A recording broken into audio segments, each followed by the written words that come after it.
Now the Lord said to Moses and Aaron in the land of Egypt, This month shall be the beginning of months for you.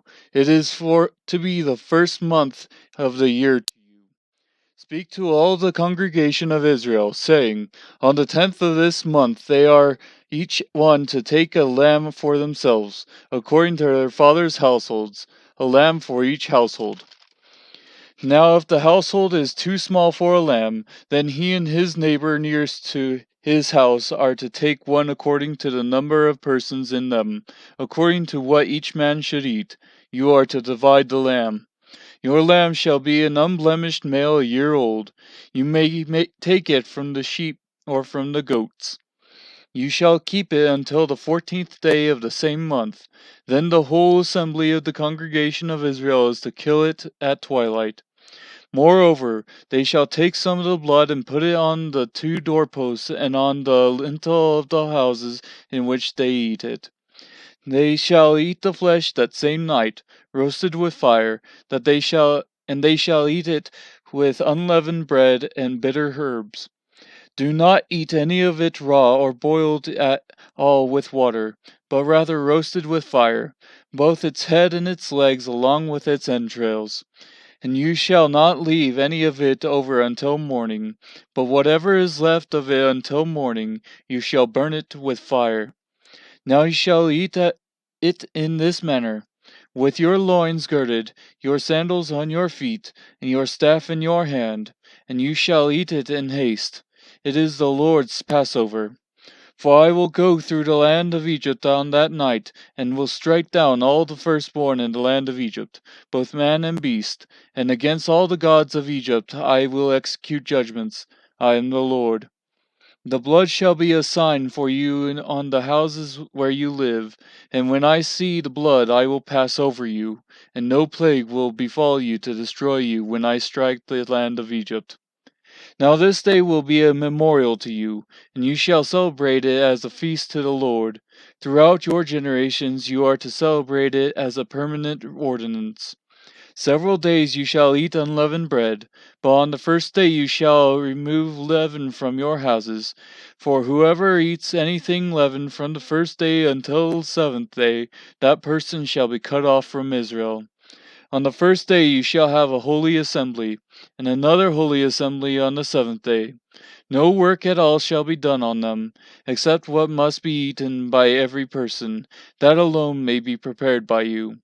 You shall also observe the feast of unleavened bread, for on this very day I brought your hosts out of the land of Egypt. Therefore you shall observe this day throughout your generations as a permanent ordinance. In the first month, on the 14th day of the month at evening, you shall eat unleavened bread, until the 21st day of the month at evening. 7 days there shall be no leaven found in your houses, for whoever eats what is leavened, that person shall be cut off from the congregation of Israel, whether he is an alien or a native of the land. You shall not eat anything leavened. In all your dwellings you shall eat unleavened bread.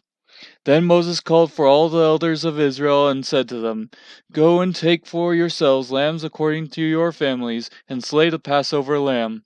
You shall take a bunch of hyssop and dip it in the blood which is in the basin, and apply some of the blood that is in the basin to the lintel and the 2 doorposts, and none of you shall go outside the door of his house until morning.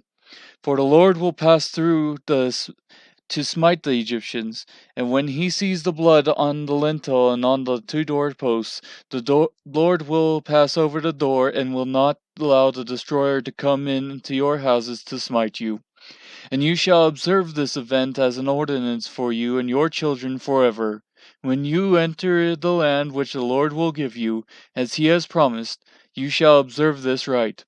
And when your children say to you, What does this rite mean to you? You shall say, It is a Passover sacrifice to the Lord, who passed over the houses of the sons of Israel in Egypt when he smote the Egyptians, but spared our homes. And the people bowed low and worshipped. Then the sons of Israel went and did so, just as the Lord had commanded Moses and Aaron, so they did. So now it came about at midnight that the Lord struck all the firstborn in the land of Egypt, from the firstborn of Pharaoh who sat on his throne to the firstborn of the captive who was in the dungeon, and all the firstborn of cattle. Pharaoh arose in the night, he and all his servants and all the Egyptians, and there was a great cry in Egypt, for there was no home where there was not someone dead. Then he called for Moses and Aaron at night and said, Rise up, get out from among us, or from among my people. Behold, both you and the sons of Israel, and go, worship the Lord, as you have said. Take both your flocks and your herds, as you have said, and go, and bless me also. The Egyptians urged the people to send them out of the land in haste, for they said, We will all be dead. So the people took their dough before it was leavened, with their kneading bowls bound up in the clothes on their shoulders. Now the sons of Israel had done according to the word of Moses, for they had requested from the Egyptians articles of silver and articles of gold and clothing. And the Lord had given the people favor in the sight of the Egyptians, so that they let them have their request. Thus they plundered the Egyptians. Now the sons of Israel journeyed from Ramses to Succoth, about 600,000 men on foot, aside from children. A mixed multitude also went up with them, along with flocks and herds, a very large number of livestock. They baked the dough which they had brought out of Egypt into cakes of unleavened bread, for it had not become leavened, since they were driven out of Egypt and could not delay, nor had they prepared any provisions for themselves.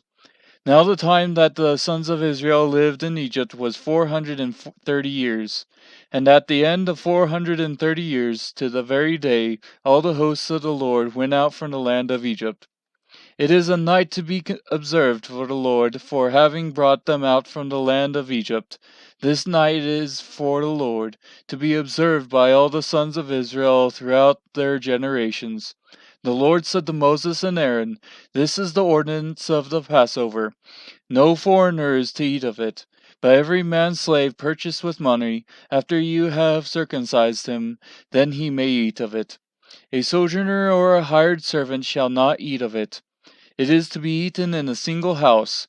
You are not to bring forth any of the flesh outside of the house, nor are you to break any bone of it. All the congregation of Israel are to celebrate this. But if a stranger sojourns with you, and celebrates the Passover to the Lord, let all his males be circumcised, and then let him come near to celebrate it, and he shall be like a native of the land. But no uncircumcised person may eat of it. The same law shall apply to the native as to the stranger who sojourns among you. Then all the sons of Israel did so. They did just as the Lord had commanded Moses and Aaron. And on that same day the Lord brought the sons of Israel out of the land of Egypt by their hosts.